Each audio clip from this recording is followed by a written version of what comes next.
Truth ഗ്രൂപ്പിൻ്റെ വക്രയിലുള്ള ഈ ഒരു പ്രോപ്പർട്ടിയിലാണ് ഞങ്ങളുടെ മനസ്സിന് ഇഷ്ടപ്പെട്ട ആ ഒരു റൂം നമ്മൾ കണ്ടുപിടിച്ചിട്ടുള്ളത്.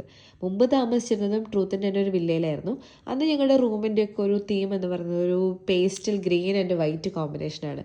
ഇപ്രാവശ്യം എല്ലാ മുറിയിലും വളരെ വ്യത്യസ്തമായ പല പല കളറുകൾ എന്നുള്ള തീരുമാനമായിട്ടാണ് ഞങ്ങൾ മുന്നോട്ട് പോയത്. കിച്ചണും അതിനോട് ചേർന്ന് കിടക്കുന്നതായിരിക്കും ചെറിയൊരു മേക്ക് ഓവർ കൊടുത്താൽ നല്ലതായിരിക്കും എന്ന് തോന്നിയതുകൊണ്ട് നമ്മൾ ബിൽഡോൺ എന്ന് പറഞ്ഞിട്ടുള്ളൊരു കമ്പനിയായിട്ടാണ് അതിൻ്റെ ഡിസ്കഷൻസൊക്കെ നടത്തിയിട്ടുണ്ടായിരുന്നത്. നജ്മ സൂക്കിലും ഖത്തർ ലിവിങ്ങിലും മാർക്കറ്റ് പ്ലേസിലും പിന്നെ ഓഫർ നടക്കുന്ന എല്ലാ ഷോപ്പുകളിലും കയറി ഇറങ്ങിയിട്ടാണ് ഹോം അപ്ലയൻസസിൻ്റെയും അതുപോലെ ഫർണിച്ചറിൻ്റെ കാര്യത്തിൽ തീരുമാനമാക്കിയത്. പിന്നെ ലൈറ്റിൻ്റെതാണെങ്കിൽ സെൽവാർ റോഡിലോട്ട് മിക്ക എല്ലാ ഷോപ്പിലും കയറി ഇറങ്ങിയിട്ടുണ്ട്. പിന്നെ അവിടെ തന്നെയുള്ള ബെല്ല കാസയിൽ നിന്നാണ് നമുക്ക് ഇഷ്ടപ്പെട്ട കുറച്ച് ലൈറ്റ്സൊക്കെ കിട്ടിയത്. ഈ ഷോപ്പുകളിൽ നിന്ന് വാങ്ങിക്കുമ്പം അവർ തന്നെ വന്ന് ഇൻസ്റ്റാൾ ചെയ്ത് തരുന്നുള്ളത് വലിയൊരു സമാധാനമായിരുന്നു.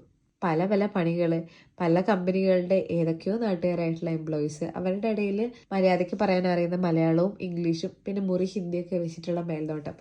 ആഹാ, എന്തായാലും ആളുകൾ പണിയെടുക്കുന്നത് ഇങ്ങനെ വെറുതെ നോക്കിയിരിക്കുന്നത് അത്ര സുഖമുള്ള പണിയല്ല എന്ന് മനസ്സിലായി. ഇനി എന്തൊക്കെ പണികൾ ബാക്കിയുണ്ടെന്നാ.